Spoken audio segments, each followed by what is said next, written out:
I am a lesbian. Pansexual. I'm bisexual. I'm queer. I'm a homosexual. Queer. I'm intersex. Non-binary person. Bisexual. I'm a non-binary lesbian. Pansexual.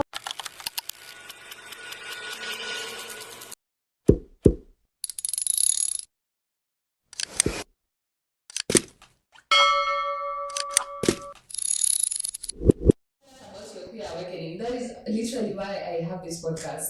I want to speak about queerness. I want to speak about our lived experiences. I want to speak about the things that give us joy. Have you ever been in school and literally walked into a door? Umezubanda mtoto wenyewe. I think that's an original experience. I am going to walk into a door. No, but I've been smitten, speechless. You know, I can talk. I know, right? And now for me the thing was I couldn't explain why I was attracted to another girl, and yet if I see a guy out there, I will still find them handsome. And having that struggle took a long time for me to come to terms with. Because if I hadn't fallen into the kind of job I'm doing now, with advocacy and learning about sexual and reproductive health and all these diversities that are out here, I would still be very much confused with what was happening with me. Because as a teenager, hormones ndio hizo zinakuonyesha ule anakaa cute.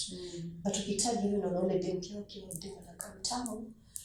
There's a sexual struggle. Oh my dear Lord. And then there is the family aspect of it. That is taboo. You cannot like another girl. You cannot. Oh my God.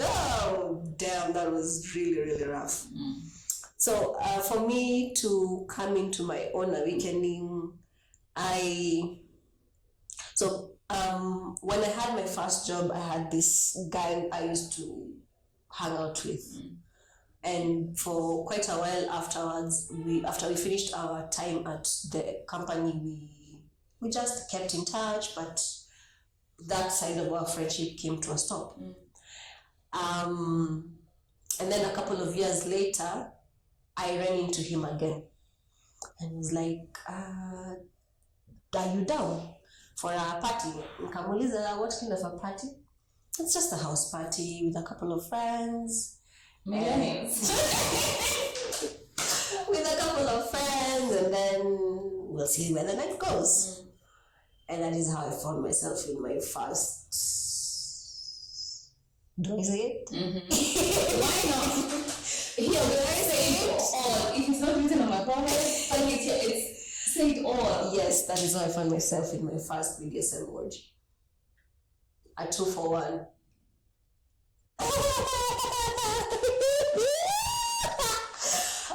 Guys, call me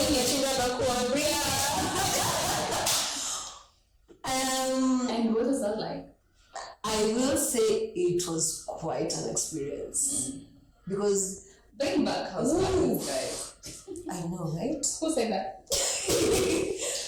Comedy, and somehow they are trying to. I'm shy. That was a real awakening for me.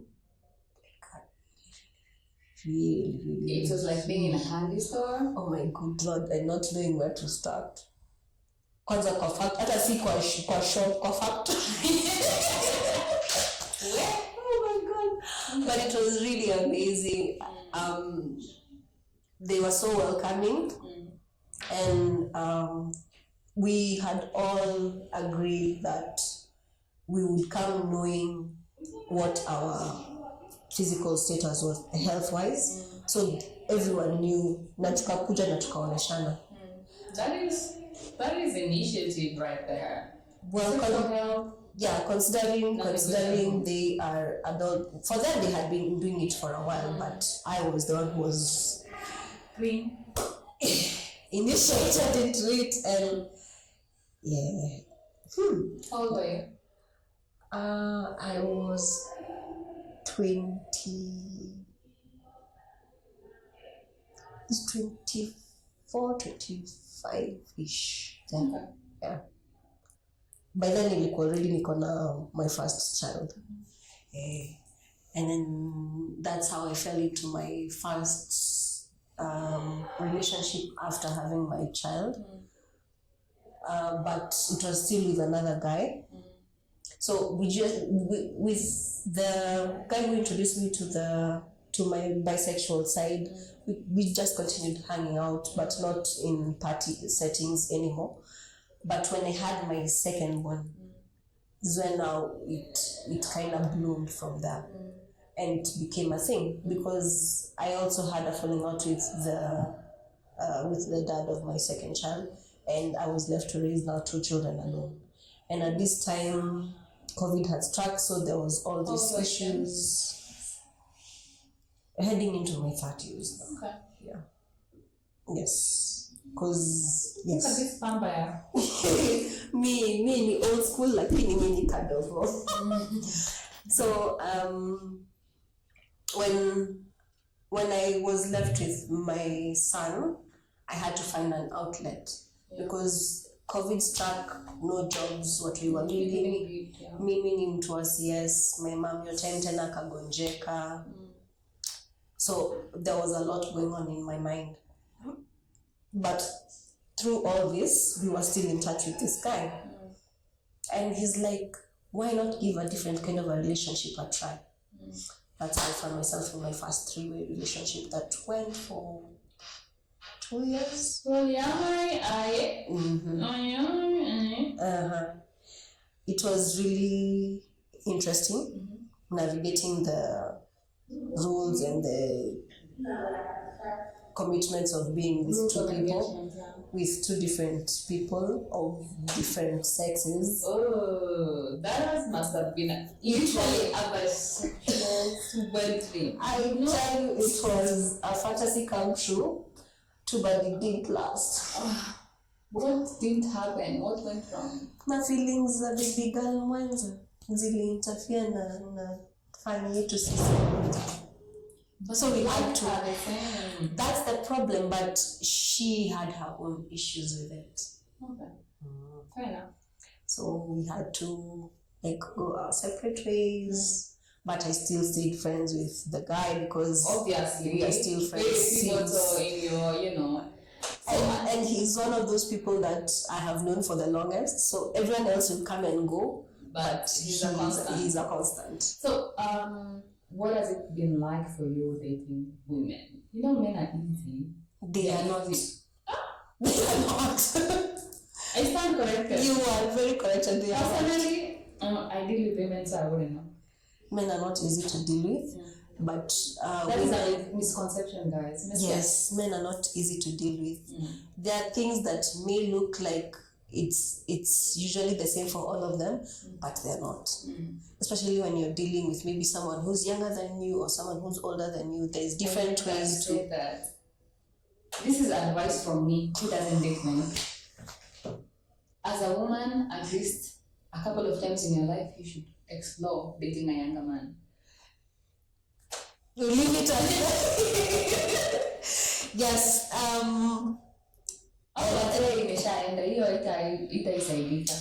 No. You'll be very shocked. Again, I stand corrected. You would be very, very shocked. But with every relationship, I have experienced something different. And for the most part, it's always been amazing. Dating women, I started dating women as a mother. So having to navigate now being a woman, dating a woman and having kids is a tricky field, because women have their own set of rules. Rules of engagement, again. Yes, women have their own set of rules, and the more time I spend with women, you would think being a woman, it's easy to understand a woman, right? And let me tell you, that is farthest from the truth. Because how you treat one woman isn't the way you're going to treat the other. Right? Wow. How someone treats you isn't how someone else is going to treat you. So, yeah. But currently, I have been mostly in these talking stages. I can say I've really had like a committed relationship with a woman, but we've just you that they don't trust the talking stage. That's crazy. Yeah, that's okay. that's- Now, relationship wise, I know all of those are flops, but sexually, sensually, we can't be failing, Sexually. guys. We can't be failing sexually. a MILF. Like,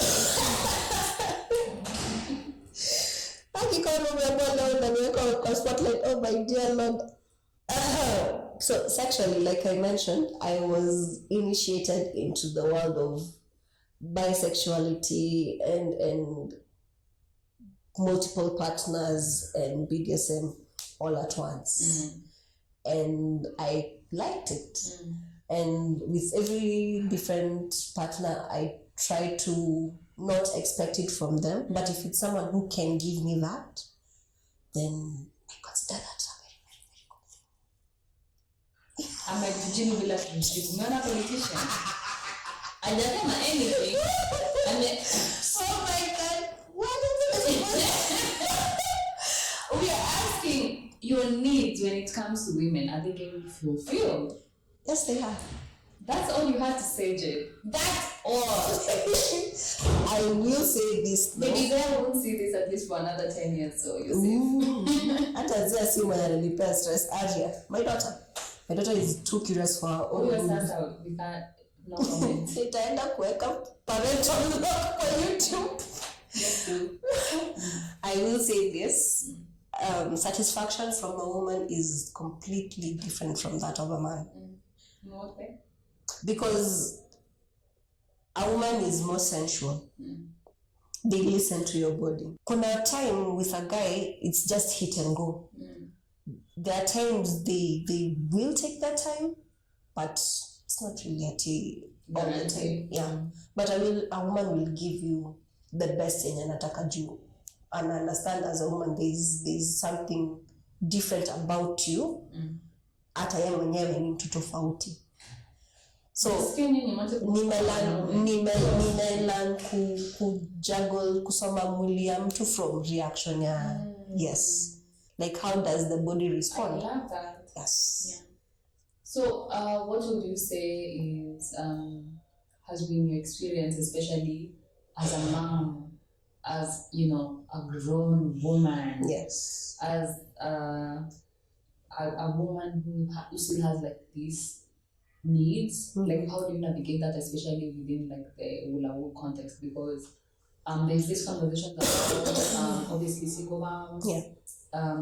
There's this conversation about like people being tentative about like approaching someone whose attention already is spoken for, so to speak, who at the same time like you would definitely not be priority. Yes. The very first priority, they're like on the list of priorities, maybe you come like number 3 after family, work, But that's the thing. That's the thing. It doesn't necessarily have to be that way. Because just because I am a mom doesn't stop me from being a woman. Put that on a shirt. Patent it. Yes. Just because I'm a mother doesn't take away from the fact that I'm a woman. And it doesn't take the fact away that I still have my own desires, my own fantasies, my own physical needs. Being a mother just means that I need time to balance these two. It doesn't take away from one to give to the other. If I can make time for myself away from my family, who's to say I can't make time for my partner as well? I like that so much. Yeah. Because with the way that our vision is, limited, sometimes we're stuck on this or that. Like it's one or the other, but it doesn't have to be that way. It's really hard, especially if someone is the spontaneous kind. If you cannot understand that I no longer have that freedom of being spontaneous as a mother, then what are we doing? That's true. Yeah. I am the kind of person right now who takes time. I don't just wake up today and say I'm going out. I have other things I need to take into consideration. Yeah. And it's not just about my kids. There is my work, there is my mom, there is literally 100 other things that I have to think about aside from being a mom. Yeah. So I would want to throw this conversation back. Now that you're an adult, what are some of the graces you can give your mother? Managing to raise children on little to nothing. When COVID struck, my mom fell sick almost immediately. And for almost 8 months, it was in and out of the hospital. And at this point, I had just had my son. And like I mentioned, me ni mtu wa kufanyiwa cesarean. My second born, that is. Mi ni mtu wa kufanyiwa CS. So, hakuna kazi, hakuna biashara. Ndio hizo nini za hosi zinaendelea kupaya. Nyumbani ni... They don't really see like there's much that is wrong. Because they thought it was ni mgonjwa atapona tu. Until she got admitted in hospital. And then it was like, why didn't you tell us that it was this serious? And literally I had been asking them, even for just fare kufikishia hospitali inakosa. Kuna wakati tulikuwa tuna survive na there's this kind of relief food ilikuwa inapeanwa. Inakuja iko mchanganyiko ya mchele na sijui ndengu na njahe na nini, all mixed into one ground up. Yeah. That's literally what we used to even give the kids. Saa zingine mimi na mamangu tunaenda hivyo. And she's sick. And she's sick. And she's also on ARVs because my mom is a person living positive with HIV. Juggling not having and also not being able to be there for your kids every time is something I would definitely give her grace on, because my grandparents raised us. Yeah. But she has always been my rock. And having her to support me like saizi sa zile siko, najua hata nikikosa kufika in time, my kids will have someone who will be at home when they get there. Yeah. Come fast forward to like 2 years ago, back in 2023, she fell sick again. This time it was cervical cancer. Tena kwanza kuenda through the whole process ya kukimbiza na hospitali, na surgery, na chemo, na radiotherapy. Tena ndio hizo hakuna kazi. Do you know I received more support from friends and people in WhatsApp groups that I have never met? Huh? Yeah. Mtu anakutumia 5K anakuambia hiyo ni ya madhila posi. Na ni mtu haujawahi ona. Ni mtu tu aliona post yako Facebook. 2 years. That's how we managed support what she could raise from her own connections and friends, and what my friends and well-wishers were able to raise for us. That's how we raised my kids for the past 2 years. Sasa my daughter alikuwa saizi ako grade 6, so the last ni 4 na 5. Na huyu mdogo pia naye ndio huyo ameingia shule. Aya, last year tena sasa ndio huyo tena huyu mdogo, my nephew, but seeing as I'm the one who's raising him, Zea is actually my nephew, but I'm the one who's raising him. So me, when I introduce myself as a mom of 3. Tena ndio huyo tena nimechukua responsibility ya kulea. And that is the beauty of African, our traditions. Any child in a homestead belongs to all of us. Yes. Yeah. Yes. I love that. Ananitanga mom. And juggling, having my mom's treatment, and now 3 kids, and still looking for ways to keep everyone afloat wasn't easy. And that is something I will definitely say I can understand what my mom went through sometimes, to the point of her sleeping in Uhuru Park because she didn't have a roof over her head. Well, or getting arrested so she could have somewhere to sleep at night. My God. Or sleeping in a casino. Wow. Yes. The sacrifices of a mother to keep, children safe. So, did that happen? So, last week kulikuwa na hiyo mvua ilinyesha Friday. Ilipata nikiwa Nairobi town na my daughter. for that one night, every cell in my body was screaming at me that my daughter is not supposed to be experiencing this. Anything could happen. Like, yes, tulikuwa mahali, tulikuwa safe, but nilikuwa nakaa hivi napiga picha. If I turn away from her even for a minute, she might disappear from my sight. And knowing that my mom is still looking for my brother to date, the one who follows mwenye ananifuata, mpaka sasa bado anamtafuta. What happened there? He was kidnapped as a baby. Yes, maid alienda na mtoto na aka clean out nyumba ya mama yangu. I will share with you the nini. She's put her story up on Facebook. Right now, at least it's gotten some traction, and there have been people who have kind of come forward with things that they claim would help, but there's also those people who just have information for everything, even if it's not facts.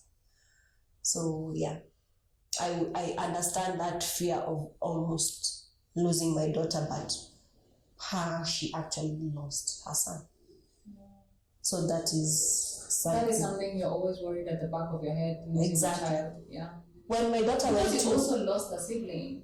When my daughter aliingia shule kwenye anasomea saa hizi akiwa class 3, there's this one day alitoka shule akaingia matatu ikampitisha home, and then it went and took another route and headed back into town.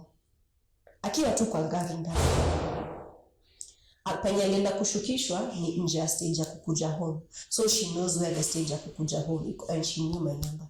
If it hadn't been for that, I don't even like to imagine what would have happened to my daughter that day. Yeah. And it's not like even the matatu system is the safest. Right? For women, grown women, not children. Leave alone that, how is it mtoto kwa matatu, imepita nyumbani kwao, inaenda towards town, it's on Thika Road, and nobody is asking where this child is going, or even who is with this child, na amekaa kwa kiti.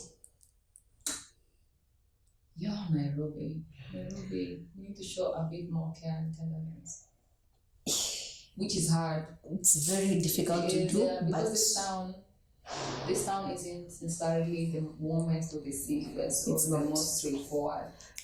Right now, I try to give my kids as much freedom as I possibly can with hanging out with friends, taking on activities. Like my daughter is in the drama club, the dance club, and they go for performances, and she's currently working on some kids projects for cartoons. And my son loves sports.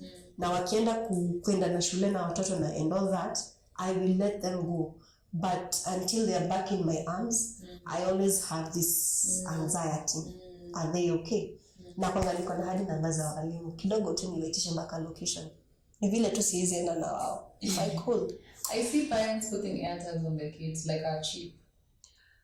But I don't want to be that kind of a mom. Okay. I don't want to be that kind of a parent. I want them to be children. Yeah. So, do you have any anxieties about raising children in Dandora? Does that have any implications to it? I will say the environment there, it's not the most conducive for kids, especially with the drugs and the gangs and the pombe and hizo na kadhalika zote. They are very well aware. Even my son, and he's 7, anajua. Yes, I can have friends, I can go out, but I also need to be safe. Yeah. My daughter knows not every guy is meant to be smiled at. Hata kama ni rafiki ya mami, si rafiki yako. That's true. Even my son, ule mdogo kabisa anajua. Kuna wenye naweza enda na wao, lakini kuna wengine, mami akisema hapana ni hapana. Okay. So what does sex education look like for like your My 11-year-old? And the other one is how old? 7. Yeah, like what is age appropriate sex education look like for 11 and 7? My daughter And even is 2.5, you know? Yeah, actually, true. So for my daughter, we've already talked periods, we've talked using pads, we've talked all those physical changes that she's currently feeling. And with her, especially with her age, she is at that point where even her moods, they fluctuate. 1 minute she's okay, the next minute she's crying, the next one after that she's angry at you, then after that she's back to being a smiley little girl. Hata hawezi ambiwa ni alikuwa amekasirika. Okay.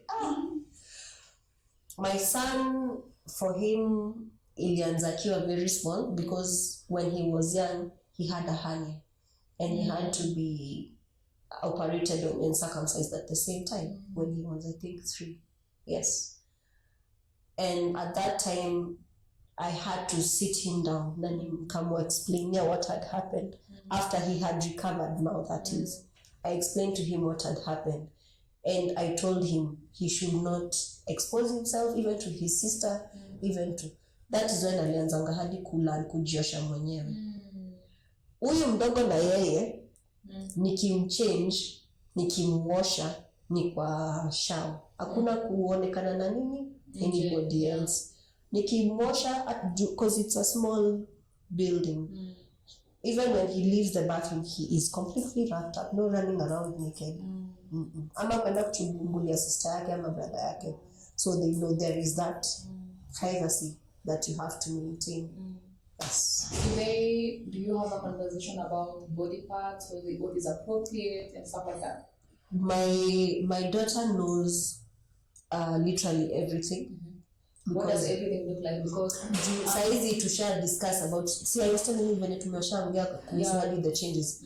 Nilimtafutia mpaka hizo videos of how she's going to change the breast, the hair, the pubic hair, the vagina, and everything. And she knows.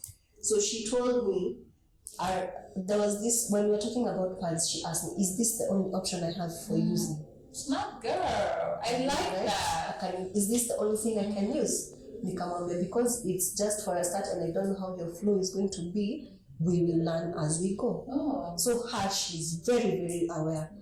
For my son, he knows his private part, he knows his penis, he knows that he's already been circumcised, so he's not mature, but he has already gone through that right. Yeah, I asked this because there was a conversation about parents teaching their children the correct and anatomical names for body parts. Yes. Because if anything, God forbid, happened and they went to court and the judge asked like what happened, what would you say? And a lot of parents, I'm saying this because you never know where a video ends up, and I would want this information to be out there for parents, because a lot of them leave that conversation to teachers. Yes. Yeah. But it shouldn't be that. It shouldn't be like that. I feel like somebody should start at home. And if you can't do it yourself as a parent, there is that one person in your circle who will be able to have that conversation. Yes, and also kind of like not everything needs to go, or even there's the option of the teachers, and then there's the option of like a religious leader. I don't think I should need to religion. Sex education to a spiritual leader, because there's a bit of shame there. Yes, carried forward. You see, the thing with religion and tradition and culture, in as much as we have moved forward in times, these conversations, especially with the very older generation, are still very much taboo. The difference is with the younger with millennials and Gen Zs, we are in an era of information. So if you do not teach your child, akona TV, akona simu, akona Wi-Fi kwa nyumba, akona laptop, akona mabeshte. Yeah, because and then kuna mavijana wakubwa. Oh my God, yeah.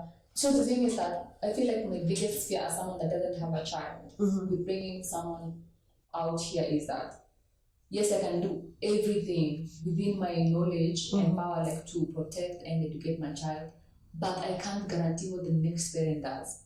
When they go to school, you don't know what kind of kid they are going to end up with. And not even like someone is a bad kid. I feel like even like when growing up, because I was a child at some point, growing up, when someone learned about sex, they were so eager to come and tell us. And maybe your parent wasn't like in that headspace or wasn't ready to have that conversation. And now I have half-baked truths from a 5-year-old Yeah, yeah. So I feel like as a parent, you rob your children correct information Because when you don't want to have that when conversation. the correct information and the correct sex education, because you're waiting for everyone else to teach your child about sex education when it could come from you, controlled, safe.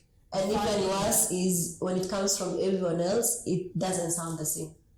That part, it will carry the agenda of the person that's educating. Exactly. So when my daughter first came and asked me about it, they had a talk in school. One of the community organizations had gone to talk to the students. That was early this year. So wakachukua grade 6 to grade 9. Yeah. And that is how before that they are like she's smart. alianza shule akiwa 11 at grade 7. 6. Yes, grade 6. Wow. Okay. So walienda wakapatiwa the talk, wakapatiwa even pads for them, and then she came in. Okay, before that she'd already been curious about it because there's always been these times she's like fallen upon my pads or my tampons and the like, and she would ask me, "Mom, what are these?" And I have always been very honest with her. That is one thing I always have with my kids, honesty. Hakuna haja ufiche mtoto umwambie ni pampers ya mtu mzima, itamsaidia na nini? Even my son knows kuna vitu za mama hauguzangi. Akienda pata nimeka kitu mahali na nimefunga, nobody goes into my things unless nimekutuma uende unitolee kitu specific. So my daughter has this information. There is this time she helped a student in school who had soiled her dress. Wakamchukua wakampeleka. Then she came and told me about it. And she's like, Aki, it was so nice because at least I knew what I was doing. And watu wenye tunarisa hizi ni werevu. Wewe mwenye unaenda chini watoto wajua. They are smarter than they are so self-aware. Yeah. They are so self-aware that you cannot take away from their self-confidence. Evil. Yeah. So I think growing up, my biggest challenge was parents always assuming children are not engaging in sexual relations. Because obviously every parent wants to think my child is an angel atangoja amalize form 4, but that hasn't been the case for a minute. Do you guys remember that era of lazima ifikie wazazi? Sio ndio ile yenye nilikuwa nakwambia nilikuwa nasalimiana na rafiki yangu somehow ikafika kwa shosho na mimi mwenyewe sijafika kwa nyumba. Your children can be fast, especially sexually, and you cannot predict how your child presents to the world and how the child presents to you. Actually, depending on the kind of parent you are, if you're too strict, you will never get to know your child.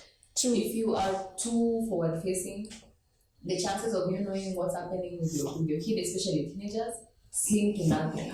Or if you're too disconnected from what they are doing with themselves. Because as a parent, you expect the older the child gets, the more independent they become, which is how it's supposed to be. As a mom, I am involved in everything. Hata venye wanafanya homework. Kuna times hadi shule nitawaendea mimi mwenyewe, and she's in grade 6, si ati hawezi kuja peke yao. But I want to see what's happening in school. Yeah. There are times when they're rehearsing for their drama and their dance, nikifika shule mapema, I will go and watch. Wakiitana activity ya huyu mdogo sports day, I am there. You have to make time for your kids as a parent. Yes, you want to live free and not have responsibility, but that doesn't mean that you cannot have your independence or your time for yourself either.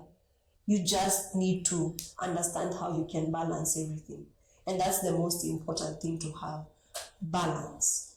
As a person, as a mother, as a child, as someone's daughter, as someone's partner, find your balance. So what advice would you give to parents of basically anyone with a child really, especially where SRHR is concerned? Yeah.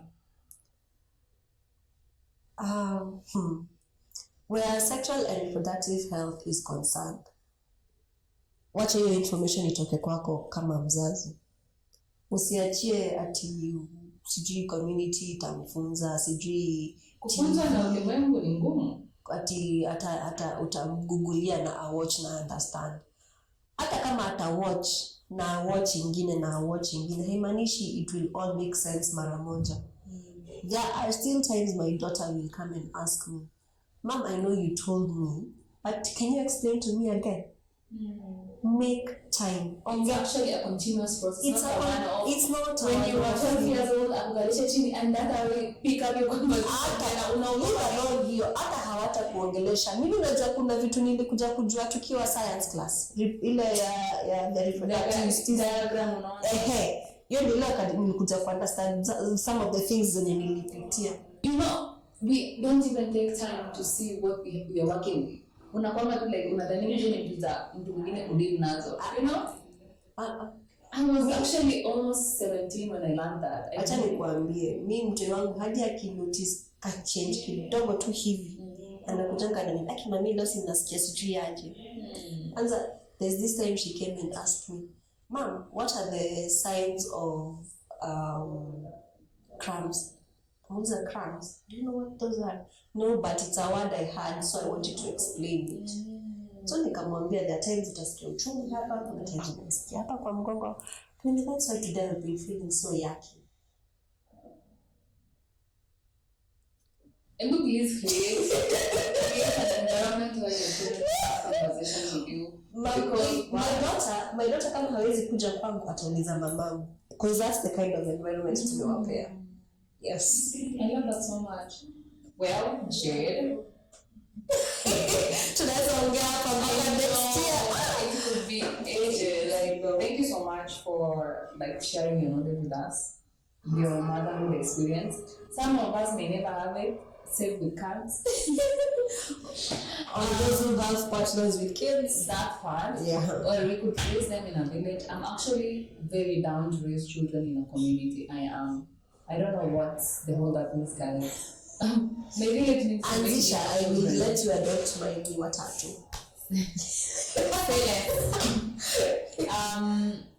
Is there anything else you'd want to tell a bisexual woman in their 30s, a single mother, a BDSM partaker, an SRHR curious person? Literally, this message can be to anyone in those groups.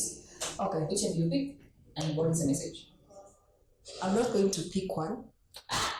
Guys, get yourself yappa. So, here's the thing. The journey to self doesn't start and stop once you've accepted who you are. It's Put that on a shark again. You know, I'm philosopher. So, there is no such thing as simply because you know who you are, you stop learning more about yourself. When it comes to your sexuality, when it comes to your sexual preferences, when it comes to your fetishes, your fantasies, your mind is your biggest weapon. There's no limit to what you can imagine that your mind can't have imagined more of it. Utakaa leo useme, I think I've experienced everything, and then usiku ulale what is something that you would never have expected, and that opens you up to something else. And just because today you are experiencing, say, a relationship with a man, doesn't close you off from experiencing any other kind of a relationship. And just because tomorrow you are with a woman, or you're with two people, or you're bisexual, does not mean that at some point you cannot find even a trans person attractive. That part. Yeah, or even, say, an intersex person. Attraction is not linear. Attraction is very diverse. Sex and reproduction ni vitu hawezi kabox into kitu moja. So the minute ukika ujifungue and you open yourself up to experiences, let me tell you, by the time unamaliza lifespan yako, utakuwa unaiangalia nyuma unasema why did he know this? That? Yeah. So experience things, guys. Msijifungie. Don't lock yourself out at because this is my comfort zone, I will stick. There's a whole life. There's a whole crazy world out here. Yeah. It's just waiting for you out here. And no experience. Pendanini. Get your satisfaction whichever way you can, and let the world take you where it will. And I leave it at that. Now it's such a nice close. I'm not even gonna add anything. It's been lovely from us to you. Adios.